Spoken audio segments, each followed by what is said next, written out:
Mi nuera, que llevaba años sin trabajar, ganó $8 millones en la lotería. Fue entonces cuando echó a mi hijo y a mí de la casa, diciendo: «Ya no me sirven.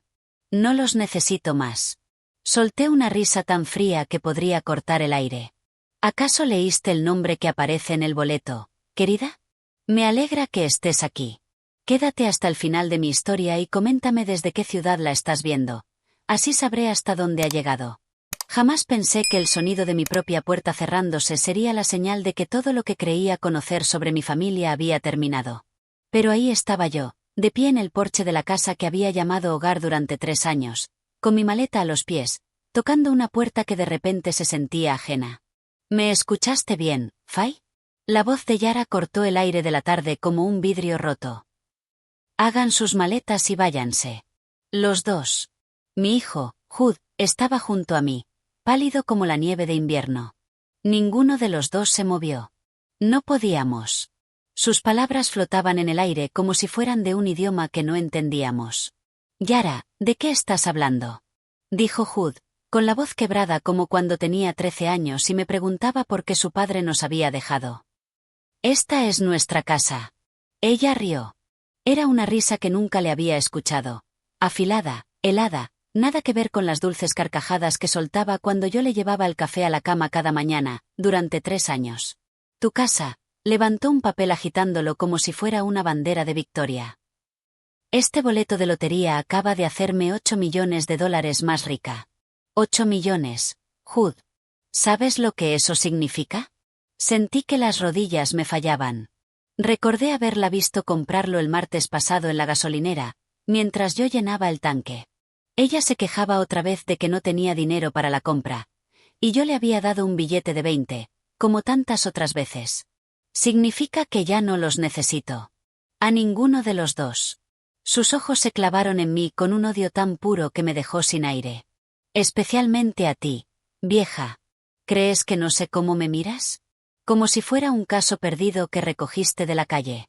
«Yara, basta», dijo Jude, adelantándose con las manos temblorosas. «Mamá ha hecho todo por nosotros. Vendió su casa para que pudiéramos pagar esta.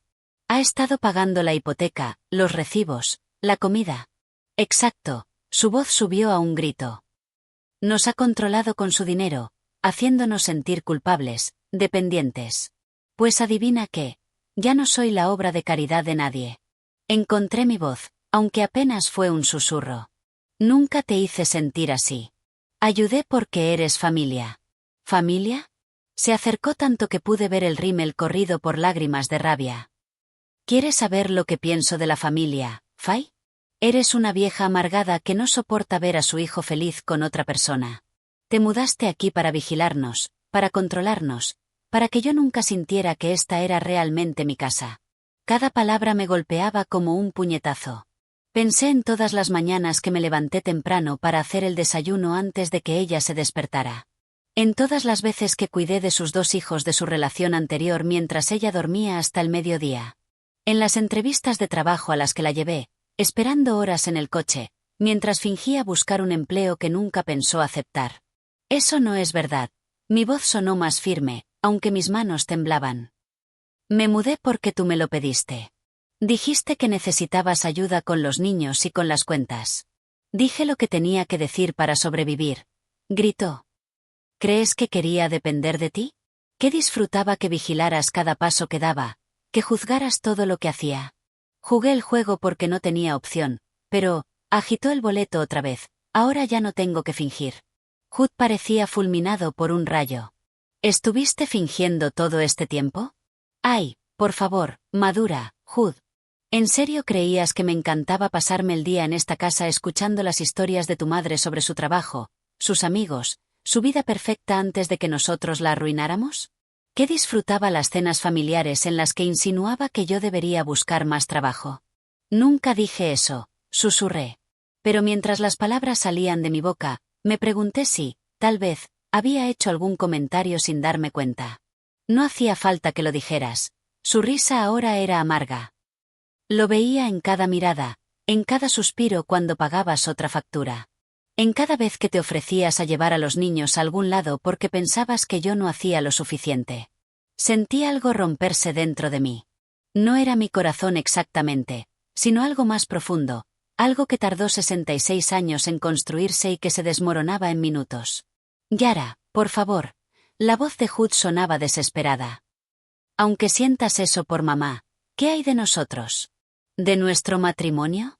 Ella lo miró con un rostro que nunca le había visto.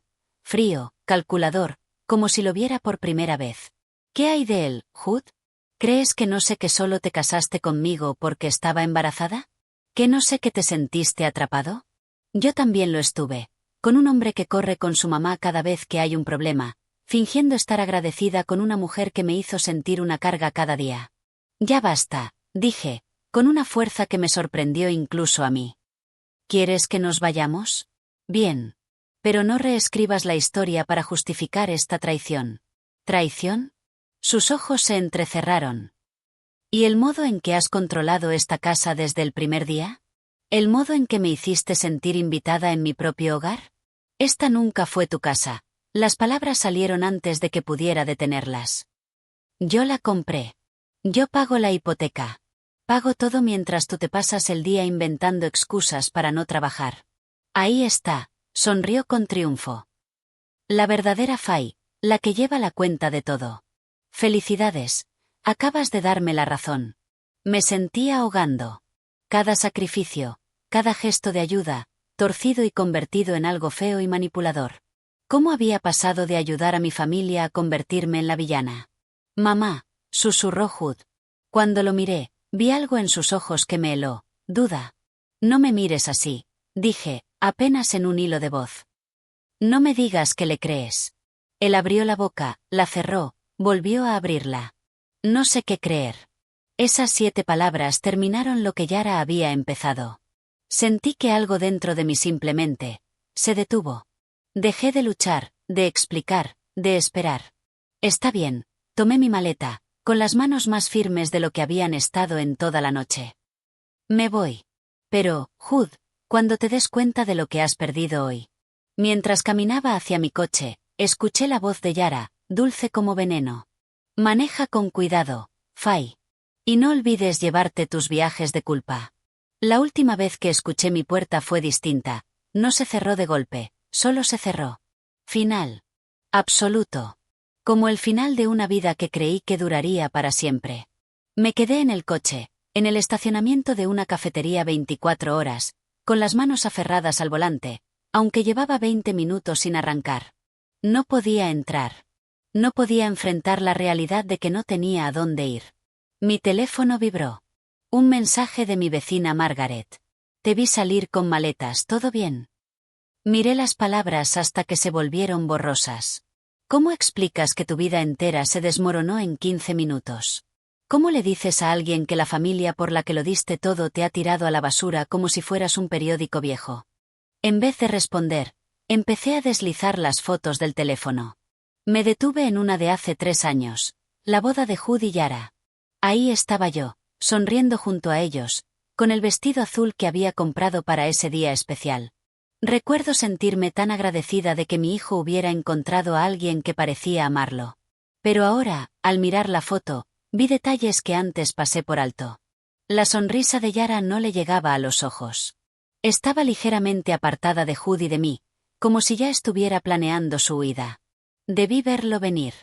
Las señales estaban ahí desde el principio. Comenzó 2 meses después de la boda.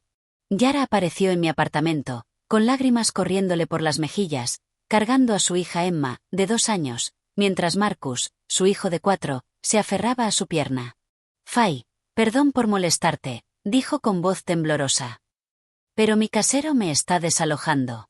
No puedo pagar el alquiler y no tengo a dónde ir. Por supuesto la invité a pasar, le hice té, dejé que los niños jugaran con los juguetes que guardaba para cuando me visitaban. Me explicó que había perdido su empleo en la tienda por recorte de horas, y que el cuidado infantil era tan caro que no valía la pena aceptar cualquier trabajo. Sé que es mucho pedir, me dijo, viéndose tan joven y vulnerable en mi sofá, pero, ¿podríamos quedarnos aquí unas semanas? Solo hasta que me recupere. Unas semanas se convirtieron en 2 meses. Entonces Hood empezó a pasar todas las noches en mi casa para estar con su nueva familia. Mi pequeño apartamento de una habitación se volvió caótico, lleno de llantos y la tensión de demasiada gente en un espacio reducido. Fue entonces cuando Yara tuvo la gran idea. No es justo que vivas en un lugar tan pequeño pudiendo tener una casa de verdad. Con tus ahorros y mi buen crédito, podríamos conseguir una casa preciosa, un hogar real para todos nosotros. En ese momento tenía sentido. Había pasado 5 años en ese minúsculo apartamento desde que se acabó el dinero del divorcio. Tenía ahorros de mi trabajo en la compañía de seguros, suficientes para una buena entrada. Y la idea de tener un hogar otra vez, un lugar donde ver crecer a mis nietos, fue demasiado tentadora. La casa era perfecta. 4 habitaciones, un gran jardín, una cocina espaciosa para cenas en familia. Las cuotas de la hipoteca eran altas, pero con mi sueldo podía manejarlas. Yara prometió que buscaría trabajo en cuanto estuviéramos instalados y los niños asistieran a un buen colegio. Esto va a ser maravilloso, me dijo el día que nos mudamos, de pie en la sala vacía. Un nuevo comienzo para todos. Y, durante los primeros meses, realmente lo fue. Yo llegaba del trabajo y encontraba a Yara preparando la cena, los niños haciendo deberes en la mesa de la cocina, y Ju descansando en el sofá después de su turno en el almacén. Se sentía como la familia que siempre había querido, pero que nunca había tenido. Pero poco a poco las cosas empezaron a cambiar. La búsqueda de trabajo se volvió cada vez más tibia. Yara dormía hasta las 10 u 11, y luego pasaba horas en el teléfono buscando ofertas laborales. Cuando le preguntaba por entrevistas, siempre había un motivo para no aceptar. Los horarios no encajaban. El sueldo era demasiado bajo. No entendían que necesitaba flexibilidad por los niños. Es más difícil de lo que crees, me decía cuando yo insinuaba que quizá debía ser menos exigente. Tú llevas 20 años en el mismo trabajo. No sabes cómo está el mercado ahora. Dejé de insistir y empecé a hacer horas extra para cubrir los gastos crecientes. Comida, luz, material escolar, ropa para los niños. La lista crecía y mi nómina se achicaba. Luego llegaron las emergencias. Marcus necesitaba gafas. Emma tuvo una infección de oído que requería antibióticos caros. El coche se averió y hubo que repararlo a fondo. Cada crisis parecía urgente, inevitable, y yo terminaba sacando dinero de mis ahorros una y otra vez. Te prometo que te lo devolveré, me repetía Yara cada vez. Y yo le creía. Parecía genuinamente agradecida, incluso avergonzada de pedir ayuda.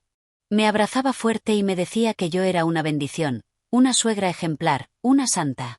Vivía para esos momentos. Después de años sintiéndome inútil y olvidada, tener a alguien que dependía de mí me hacía sentir que tenía un propósito. La rutina matutina se volvió sagrada para mí. Me levantaba a las 5:30 para preparar el desayuno de todos antes de ir al trabajo. Huevos revueltos para Jud, tortitas para los niños, café con 2 cucharadas de azúcar para Yara, que nunca fue madrugadora. Preparaba los almuerzos, revisaba que los deberes estuvieran en las mochilas, y de algún modo, llegaba puntual a la oficina. No tienes que hacer todo esto, me decía Yara. Pero nunca se ofrecía a ayudar, ni proponía turnarnos. Y cuando yo insinuaba que tal vez ella podría encargarse del desayuno alguna vez, me recordaba lo mal que llevaba las mañanas, que nunca había sido persona de desayuno y cuánto les encantaba a los niños mi comida. Los fines de semana los dedicaba a hacer la compra, limpiar, lavar la ropa. Yara desaparecía durante horas, diciendo que necesitaba tiempo para sí misma y descomprimir del estrés de buscar trabajo. Yo terminaba cuidando a los niños, cocinando, manteniendo la casa que yo pagaba, mientras ella se hacía la manicura o tomaba café con amigas. Lo necesito, explicaba al volver, renovada y sonriente. Si no cuido mi salud mental, nunca podré rendir lo suficiente para conseguir un trabajo.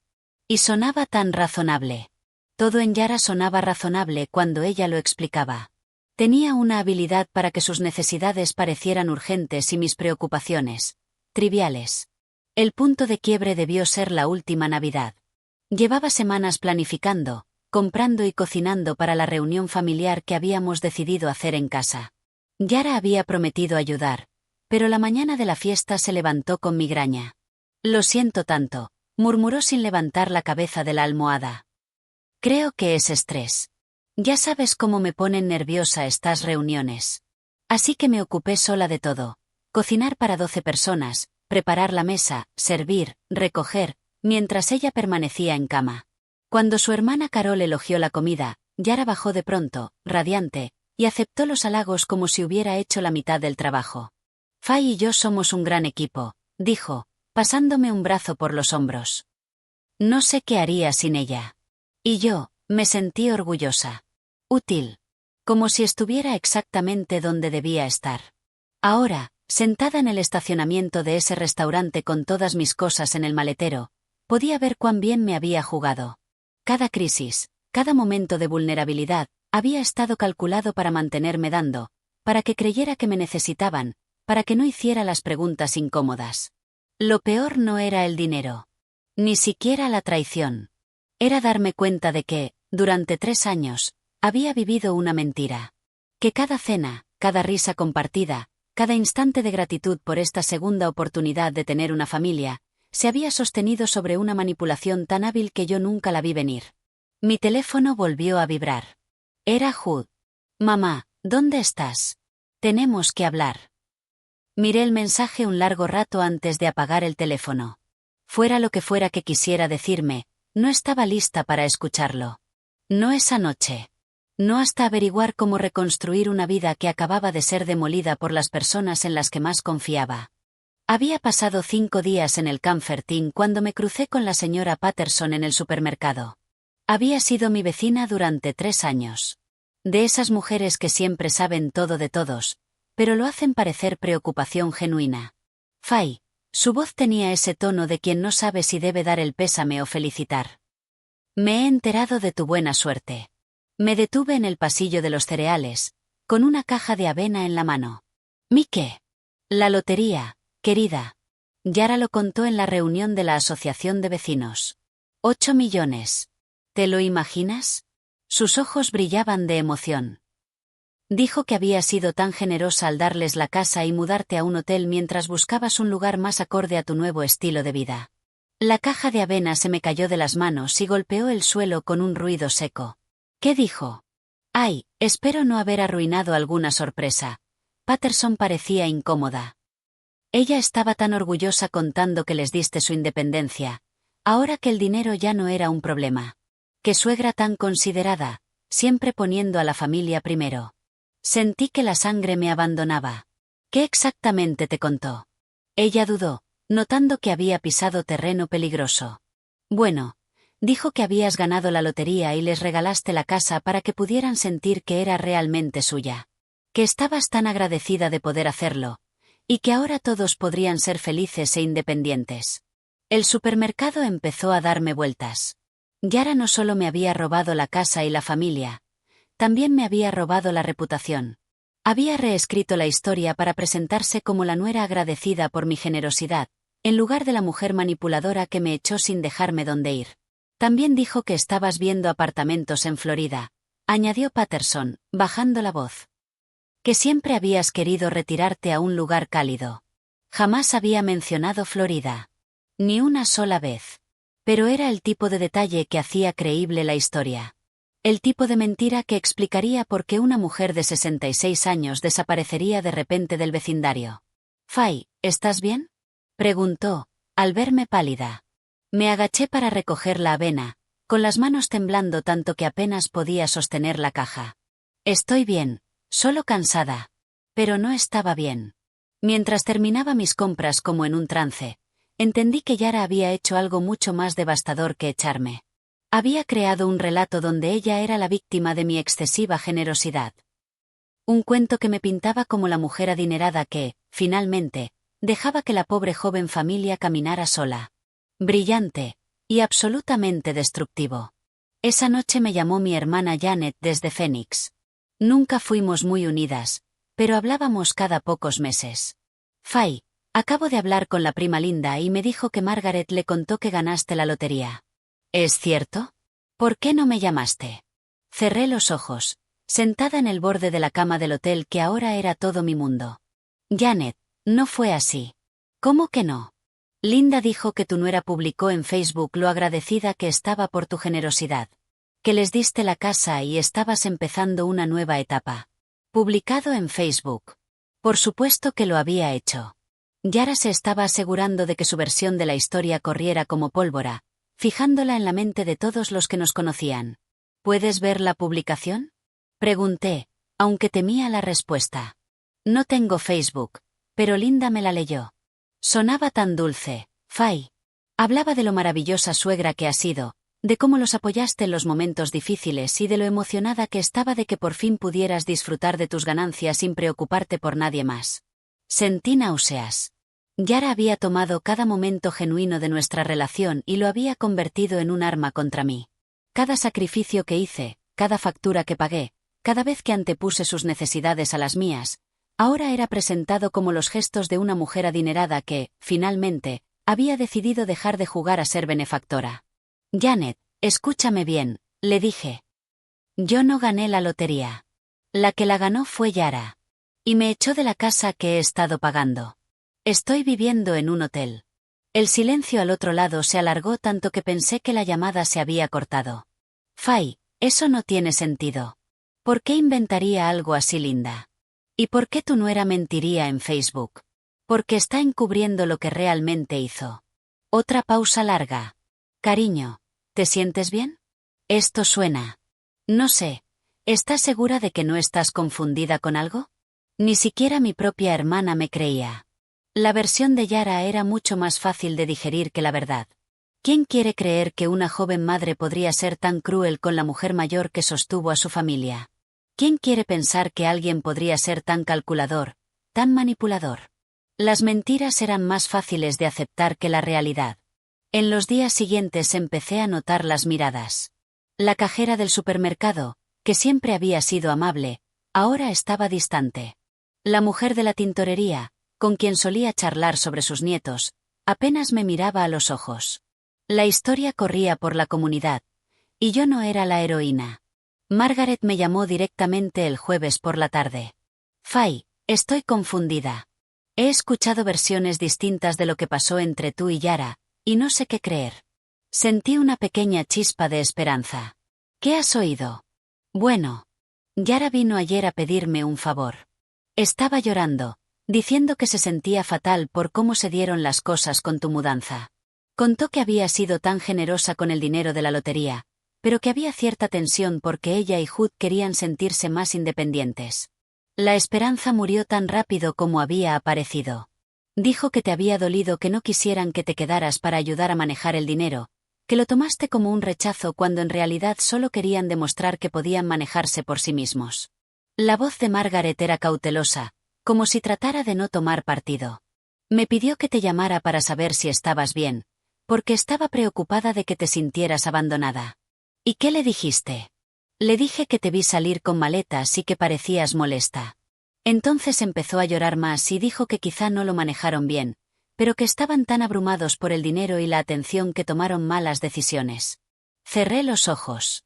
Yara estaba cubriendo todos los frentes, asegurándose de que incluso los vecinos que hubieran visto mi angustia creyeran que solo eran los sentimientos heridos de una mujer generosa a la que se le había pedido, con cuidado, dar un paso atrás. Margaret, necesito que sepas la verdad. Yo no gané ninguna lotería.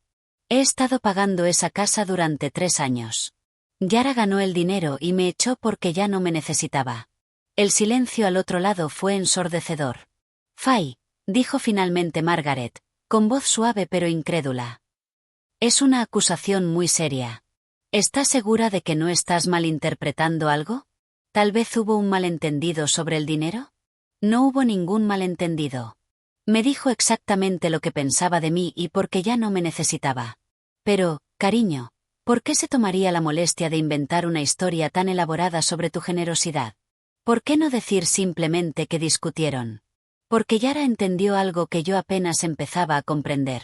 La verdad la haría ver como un monstruo. Su versión, en cambio, la mostraba como la víctima de mi excesiva generosidad. Una joven intentando encontrar su independencia bajo la sombra de una suegra rica que no podía soltar el control. Su historia justificaba cada detalle extraño. ¿Por qué estaba viviendo en un hotel y no en un lujoso condominio? ¿Por qué parecía molesta en vez de feliz? ¿Por qué me había ido tan de repente sin despedirme de mis vecinos de toda la vida? En la versión de Yara, Yo era la pariente difícil y controladora que no podía aceptar que ya no necesitaban mi ayuda. Y lo más devastador era que la gente quería creer su historia. Porque era más fácil que aceptar que alguien conocido y querido pudiera ser capaz de tanta crueldad. Porque les permitía conservar la fe en la naturaleza humana, creyendo que las disputas familiares son solo malentendidos que se arreglan con el tiempo. Esa noche, tumbada en la cama del hotel y escuchando el tráfico por la ventana, entendí que Yara me había robado algo más que el dinero y la casa, me había robado la verdad. Había hecho imposible contar mi historia sin parecer resentida, delirante o vengativa. Me había atrapado en una narrativa en la que yo era, o bien, la mujer generosa que debía estar agradecida por la independencia de su familia, o la vieja chiflada que inventaba historias sobre la dulce joven madre que siempre había valorado mi ayuda. Y lo peor era que empezaba a preguntarme si alguien llegaría a creerme, incluso si encontraba la manera de probar lo que realmente pasó. La habitación del hotel se había convertido en todo mi mundo. Y en el silencio de esas 4 paredes, los recuerdos que había evitado comenzaron a inundarme con dolorosa claridad. Era como si perderlo todo hubiera arrancado el filtro protector con el que veía mi vida. Y ahora podía ver patrones que habían sido invisibles mientras los vivía. No dejaba de pensar en la primera vez que conocí a Yara. Hood estaba nervioso, mordiéndose las uñas como hacía de niño cuando temía decepcionarme. «Mamá, hay alguien que quiero que conozcas», me dijo en nuestra cena habitual en el restaurante de siempre. Se llama Yara y bueno, es especial. La forma en que dijo especial debió ser mi primera pista. No especial como maravillosa o increíble, sino especial como frágil, algo que había que manejar con cuidado. Cuando la trajo a mi apartamento la semana siguiente, me sorprendió lo joven que parecía. A sus 26 años, era 8 años menor que Hood, pero había algo en ella que la hacía parecer aún más joven. Tal vez la forma en que se mantenía un paso detrás de él al entrar, o como apenas me miró a los ojos al saludarme. «Es un placer conocerla, señora Holloway», dijo con voz suave y dulce. «Hood me habla mucho de usted». Llevaba un vestido veraniego sencillo, que parecía de segunda mano, y mantuvo las manos entrelazadas sobre el regazo durante toda la visita. Cuando le ofrecí café, pidió agua. Cuando sugerí pedir pizza para cenar, dijo que no tenía mucha hambre. Todo en ella gritaba, pobre chica que no quiere ser una carga. Y mi corazón se volcó de inmediato. Hood completó su historia en esa primera visita, mientras ella permanecía callada, asintiendo de vez en cuando o añadiendo algún detalle. Se había quedado embarazada joven, se casó con el padre, que resultó ser abusivo, y lo dejó cuando los niños eran pequeños.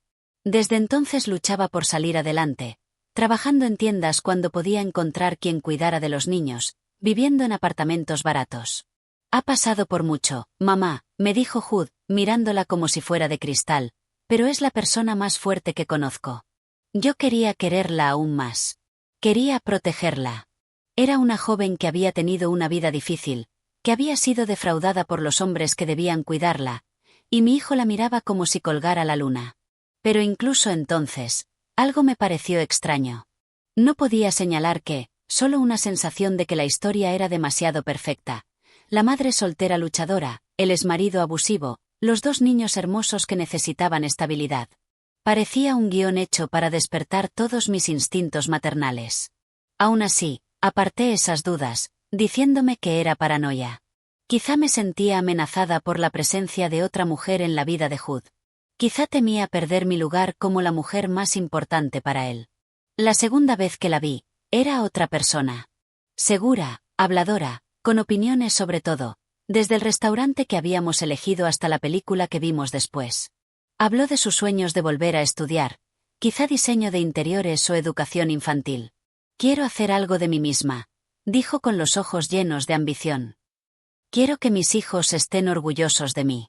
Era exactamente lo que cualquier madre querría oír de la novia de su hijo. Tenía metas, sueños, ganas de superarse. No parecía alguien que solo buscara un hombre que la mantuviera. Pero viéndolo ahora, me doy cuenta de que fue la última vez que la escuché hablar de sus ambiciones. Una vez que se mudó con Hood, que se quedó embarazada y decidieron casarse, todo ese discurso sobre estudios y carrera, simplemente desapareció. El compromiso había sido un torbellino. Un mes era la mujer independiente con grandes sueños, y al siguiente me llamaba entre lágrimas porque había descubierto que estaba embarazada. Hood le había propuesto matrimonio, pero ella tenía miedo por el dinero. ¿Y si no podían costear la boda? ¿Y si no sería una buena esposa? Por supuesto que me ofrecía ayudar con los preparativos. Por supuesto que pagué las flores cuando el presupuesto se ajustó demasiado. Por supuesto que cuidé de los niños mientras ella lidiaba con las náuseas matutinas. Cada crisis había llegado en el momento perfecto, diseñada con precisión para tocarme el corazón y abrir mi cartera. Las náuseas fueron especialmente efectivas. Yara me llamaba al trabajo con voz débil y temblorosa, disculpándose por molestarme, pero explicando que se sentía demasiado enferma para cuidar de los niños, que Hood estaba en el trabajo y que no sabía qué hacer. Empecé a usar mis descansos para conducir hasta su casa y ayudar. Llevaba sopa, llevaba a los niños al parque, limpiaba el apartamento mientras ella descansaba. Me sentía tan útil, tan necesaria. Aquí estaba una joven que confiaba en mí lo suficiente como para pedirme ayuda, que me veía como familia incluso antes de serlo oficialmente. No sé qué haría sin ti, me decía, con lágrimas en los ojos. Eres como la madre que nunca tuve. Esas palabras significaban todo para mí. Después de que el padre de Hood nos dejara, después de años sintiéndome como un fracaso en el matrimonio, como si nunca hubiera sido suficiente, tener a alguien que me necesitara así era como una redención. El patrón se estableció tan pronto, tan sutilmente, que nunca lo reconocí como manipulación. Yara tenía una crisis, yo la resolvía, y ella me lo agradecía tanto que me hacía sentir la persona más importante de su mundo. Después, un breve periodo de calma, hasta la siguiente emergencia. Su coche se averiaba el día antes de una entrevista. La niñera cancelaba en el último minuto cuando ella tenía planes. Los niños se enfermaban justo cuando ella empezaba a retomar confianza en algo. Y yo siempre estaba allí. Siempre lista para ayudar, para arreglarlo todo. Incluso el embarazo siguió el mismo patrón. Al principio, todo bien.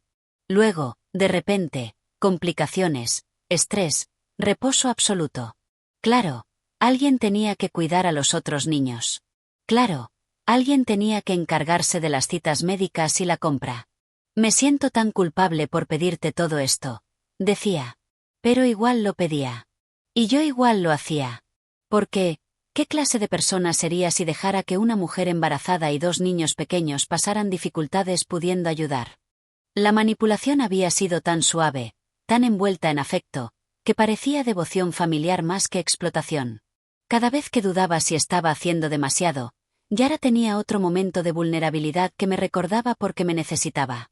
Lloraba por lo duro que era estar embarazada y cuidar de 2 niños. Se preocupaba por si Hood realmente la amaba o solo se sentía obligado a casarse. Confesaba sus miedos de no ser una buena madre, de que sus hijos crecieran sin estabilidad como ella. Y yo la tranquilizaba, la apoyaba, le prometía que no estaba sola, que ahora tenía familia, que siempre estaría ahí para ella. Visto ahora, veo lo perfectamente que me manejó. Estudió mis puntos débiles y los explotó con precisión quirúrgica. Mi miedo a ser inútil. Mi culpa por la infancia difícil de Hood después del divorcio. Mi desesperada necesidad de sentirme necesaria, de importar, de ser la madre y abuela que marca la diferencia. Me dio exactamente lo que creí querer. Una hija que me necesitaba. Nietos que dependían de mí. La oportunidad de ser la figura maternal que siempre creí destinada a ser. Pero todo había sido actuación. Cada lágrima, cada crisis, cada gesto de gratitud estaba calculado para que diera más y más de mí, mientras ella no daba nada a cambio. Lo peor fue darme cuenta de cuántas oportunidades tuve para ver la verdad. Como nunca cumplía ningún plan que pudiera hacerla menos dependiente de mí. Como sus emergencias siempre coincidían con momentos en que yo podía empezar a retirarme o esperar más de ella. Como me fue aislando de otras relaciones, llenando mis semanas de crisis constantes que requerían mi atención. Dejé de almorzar con mis amigas del trabajo porque siempre estaba corriendo a ayudar a Yara. Dejé mi club de lectura porque los miércoles se habían convertido en mi noche fija de cuidado de niños. Cancelé planes de fin de semana incontables veces porque Yara estaba abrumada y necesitaba apoyo. Poco a poco, me convirtió en el centro de su mundo, mientras me mantenía como nada más que un recurso en el mío. Y ahora, Sentada en esta habitación de hotel con apenas una maleta de ropa y una cuenta bancaria que quizá aguante 2 meses, entendía la magnitud de lo que me había hecho. Yara no solo me quitó el dinero. Me quitó 3 años de mi vida. 3 años creyendo que construía algo valioso con mi familia. Me quitó mi sentido de propósito, la confianza en mi juicio, la fe en mi capacidad para distinguir entre amor genuino y manipulación experta. Me hizo cómplice de mi propia explotación, haciéndome sentir bien por ello en cada paso. En la tercera semana en el hotel decidí que debía volver a la casa para recoger mis documentos fiscales. Llevaba posponiéndolo por temor al enfrentamiento, pero mi contable los necesitaba para la planificación de mi jubilación, y no podía retrasar más la declaración. Pasé 2 veces por delante de la casa antes de reunir el valor para aparcar. Por fuera, todo igual. El jardín que planté la primavera pasada florecía precioso. El columpio del porche que compré en un mercadillo seguía ahí, aunque sin uso. Yara abrió la puerta, con una bata de seda que nunca le había visto. El pelo perfecto, maquillada, y apenas eran las 10 de la mañana. Fay. No parecía sorprendida. ¿Qué quieres? Necesito mis documentos fiscales de mi habitación. Mis W2, estados de inversión, están en el archivador. Me miró un momento y se hizo a un lado. Rápido. Tengo gente que viene luego. La casa se sentía distinta. No solo porque ya no me pertenecía, sino porque algo había cambiado. Una cafetera cara en la encimera. Bolsas de diseñadores sobre la mesa del comedor. Por la ventana, un SUV nuevo en el camino de entrada. Bonito coche, dije, sin poder ocultar el resentimiento. Hood necesitaba transporte fiable para el trabajo, respondió sin mirarme. Subí a lo que fue mi habitación durante 3 años. Estaba completamente vacía. Ni rastro de mí. El archivador había desaparecido. ¿Dónde están mis archivos? Grité desde arriba. ¿Qué archivos? Bajé, con el corazón acelerado. Mi archivador. Todos mis documentos financieros. ¿Dónde lo pusiste? Yara se encogió de hombros. No sé de qué hablas. Cuando limpié la habitación no había ningún archivador. Yara, ese mueble tenía 20 años de registros, declaraciones de impuestos, inversiones, pólizas. No puedes simplemente tirar eso. No tiré nada tuyo. Tal vez estás confundida sobre dónde lo guardabas. Sentí la ira subiendo, mezclada con pánico. Esos documentos no eran solo papeles. Eran pruebas de todo lo que había pagado, cada transacción, cada sacrificio que hice por esta familia. Quiero buscar por la casa, dije. Esos papeles tienen que estar en algún lado. No. Su tono fue tajante. Ya no vives aquí. No puedes andar revisando mis cosas. ¿Tu casa? Las palabras me salieron más afiladas de lo que esperaba. He pagado la hipoteca de esta casa durante 3 años. Fue tu elección. Nadie te obligó a pagar nada. La miré, y creo que por primera vez vi quién era realmente. Fría, calculadora, sin remordimientos. Necesito esos documentos. Yara. Si los tiraste, debo saberlo para pedir duplicados al banco y a mi empresa. Te digo que no sé nada de esos documentos. Pero algo en su voz, una mínima vacilación, me dijo que mentía. Sabía perfectamente qué había pasado con mis papeles. Bien, dije. Contactaré a mi abogado para pedir copias de todo. Por un instante vi algo en sus ojos. No miedo, pero sí preocupación. Me fui sin más palabras, pero no podía sacarme de la cabeza su reacción cuando mencioné obtener duplicados de mis registros. Esa misma tarde llamé a mi banco para pedir extractos de los últimos 3 años. Era un proceso tedioso, pero debía reconstruir mi historial para Hacienda. Señora Holloway, dijo la agente, veo que ha habido bastante actividad reciente en sus cuentas. ¿Quiere que incluya el depósito de la lotería del martes pasado? Casi se me cayó el teléfono. Perdón, ¿qué depósito? El depósito de $47.000 del martes 15 de marzo. La anotación dice que son ganancias de la lotería. Me empezaron a temblar las manos. ¿Puede darme más información? ¿De dónde vino? Aparece como depósito directo de la Lotería Estatal de California. ¿Quiere que le envíe los detalles por correo electrónico? Sí, por favor. Ahora mismo. Colgué y me quedé mirando el teléfono, con la mente a 1000 por hora. Un depósito de la lotería en mi cuenta. El martes. El correo electrónico llegó en cuestión de minutos. Y cuando abrí el archivo adjunto, todo quedó claro. El depósito era de $47.000 y fracción. La nota indicaba que era el premio neto, después de impuestos, de un boleto de lotería comprado en la gasolinera Murphy's de la calle ELM.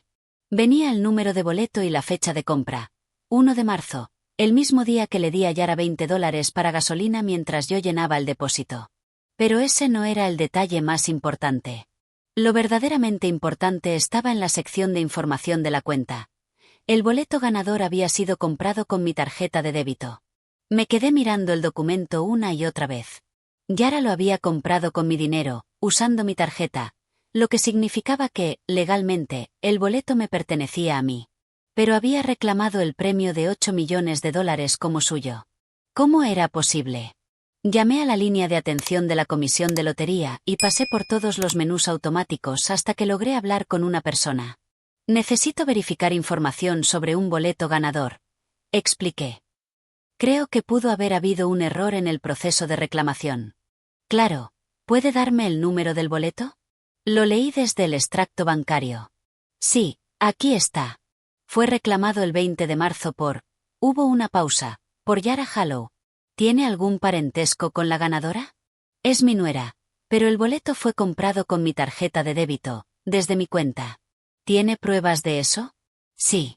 Aquí me aparece que el boleto se compró con una tarjeta que termina en 78.42. ¿Es su tarjeta? Sí, lo es. Bueno, es inusual. Normalmente, quien posee el boleto físico es el propietario legal, sin importar cómo se compró. Pero si dice que se adquirió con su tarjeta sin su permiso. No, si le di permiso para usarla para gasolina, pero no creo haberle dado permiso para reclamar premios de lotería comprados con mi dinero. Señora, esto parece un asunto legal. El boleto fue reclamado de buena fe, pero si hay disputa sobre la propiedad, le recomiendo consultar con un abogado. Colgué y me quedé sentada en la cama del hotel, mirando los documentos extendidos sobre las sábanas. Por primera vez en semanas, sentí algo más que desesperación. Sentí esperanza. Yara había cometido un error. En su prisa por reclamar el dinero, no reparó en que el boleto había sido comprado con mi tarjeta, desde mi cuenta. Ella asumió que solo importaba tener el papel físico, pero la ley podría verlo de otra manera, especialmente si yo probaba que los $20 para la compra salieron de mi cuenta y que no tenía derecho legal a quedarse con el premio. Pensé en los $47.000 depositados en mi cuenta. Claramente, la comisión de lotería había intentado al principio abonar el premio a la cuenta asociada a la tarjeta, pero de alguna forma Yara desvió el pago mayor hacia ella. A la mañana siguiente llamé a 3 abogados antes de dar con uno especializado en disputas de lotería, Martin Greenberg, en el centro de la ciudad. Aceptó verme esa misma tarde. Es un caso interesante, dijo tras revisar los documentos. La ley es bastante clara. Si alguien compra un boleto con fondos de otra persona sin su consentimiento específico para esa compra, el boleto pertenece legalmente a quien aportó el dinero. Pero, ella tenía permiso para usar mi tarjeta para gasolina. ¿Le dio permiso específico para comprar boletos de lotería? Pensé en ese día. No. Le di $20 y le dije que los pusiera en gasolina. No mencioné nada de lotería. Entonces tiene un caso. El asunto será probar que el boleto se compró sin su consentimiento específico y demostrar que su nuera reclamó un premio que legalmente le pertenecía a usted. Durante 1 hora le conté todo. Las hipotecas, los recibos, la compra, las emergencias que siempre requerían mi dinero. Cuanto más hablaba, más interesado lo veía. Señora Holloway, creo que aquí hay más que un caso de lotería. Lo que describe suena a un patrón de explotación financiera junto al tema del boleto. Podríamos estar hablando de fraude. Por primera vez en un mes. Sonreí de verdad. ¿Cuánto cree que tardará? Depende de lo rápido que su nuera quiera arreglarlo. Sospecho que no querrá que esto llegue a juicio. 3 semanas después, estaba en su oficina cuando llamó al abogado de Yara. Yo insistí en estar presente. Habla Martin Greenberg, represento a Faye Holloway, dijo por el altavoz. Creo que su clienta tiene documentos que pertenecen a mi clienta. Mi clienta ya dijo que no tiene documentos suyos, respondió la voz profesional al otro lado. Curioso, Porque tenemos una orden judicial para examinar el archivador retirado de la habitación de mi clienta. Ese que su clienta dijo que no existía. Silencio. Martín sonrió. También tenemos preguntas sobre un boleto de lotería comprado con la tarjeta de débito de mi clienta el 1 de marzo. Su clienta reclamó el premio. Queremos discutir las implicaciones legales. Debo hablar con mi clienta y le devuelvo la llamada. Por supuesto. Pero estamos preparados para presentar cargos civiles y penales si no resolvemos esto rápido. El fraude de lotería es un delito grave. Colgaron.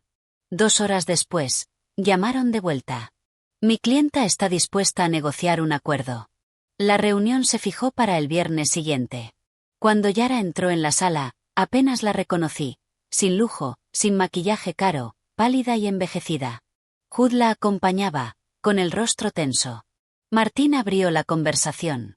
La señora Holloway tiene extractos bancarios que prueban que el boleto se compró con su tarjeta y su dinero. Su clienta reclamó un premio que no era suyo. El abogado de Yara, Richards, dijo que ella tenía permiso para la tarjeta. Para gasolina, replicó Martín, no para apostar. Puso un documento sobre la mesa. Aquí la comisión confirma que intentó abonar el premio inicial a la cuenta de mi clienta, y que su clienta luego contactó para desviar el pago mayor a sí misma. Vi cómo la cara de Yara se desmoronaba. Pero no es todo, continuó Martín. Hemos revisado 3 años de registros. $247.000 en hipoteca.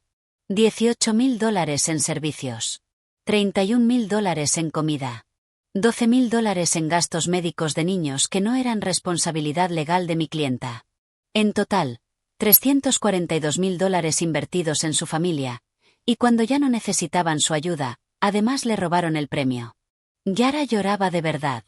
Hood, por primera vez, me dijo. Mamá, lo siento. No sabía nada del boleto.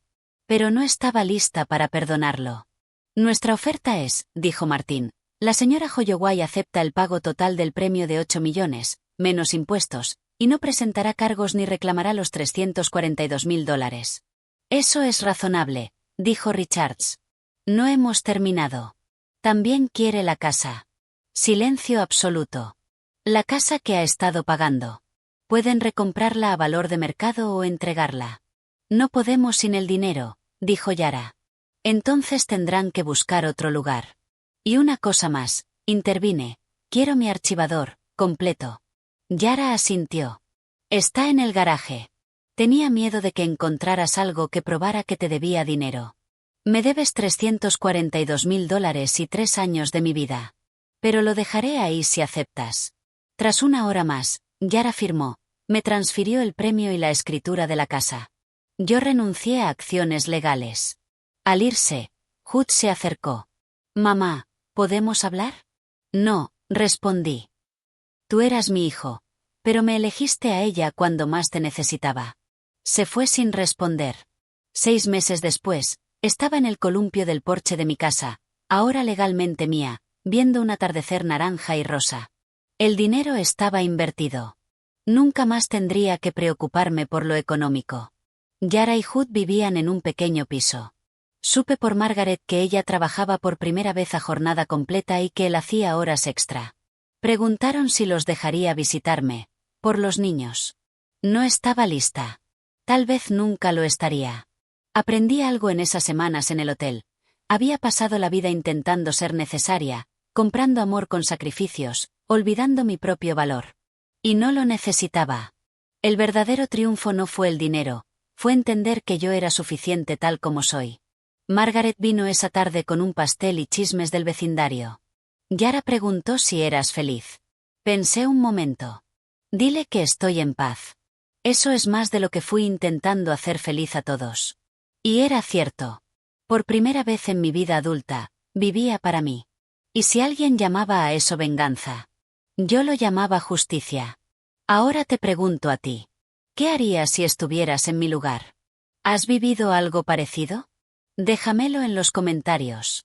Mientras tanto, en la pantalla final te dejo 2 historias favoritas del canal, que te aseguro te sorprenderán.